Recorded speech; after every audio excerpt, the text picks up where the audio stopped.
السلام علیکم اسٹوڈنٹس ہماری اردو کی اس کلاس کا عنوان ہے تفہیم عبارت۔ تو چلیے آئیے اپنی کلاس کا آغاز کرتے ہیں۔ تفہیم عبارت۔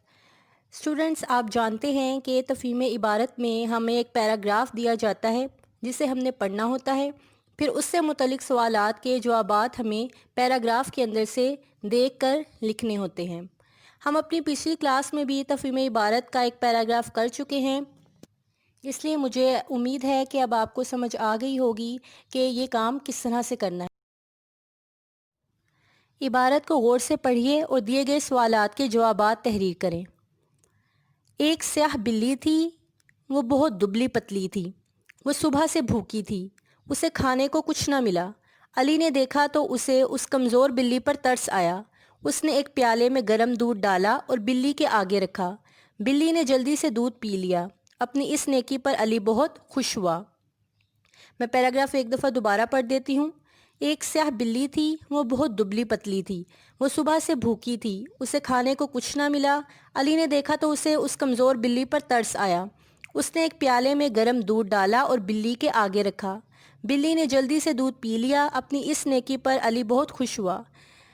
جی اسٹوڈنٹس، چلیے اب دیکھتے ہیں اس پیراگراف سے متعلق دیے گئے سوالات کو۔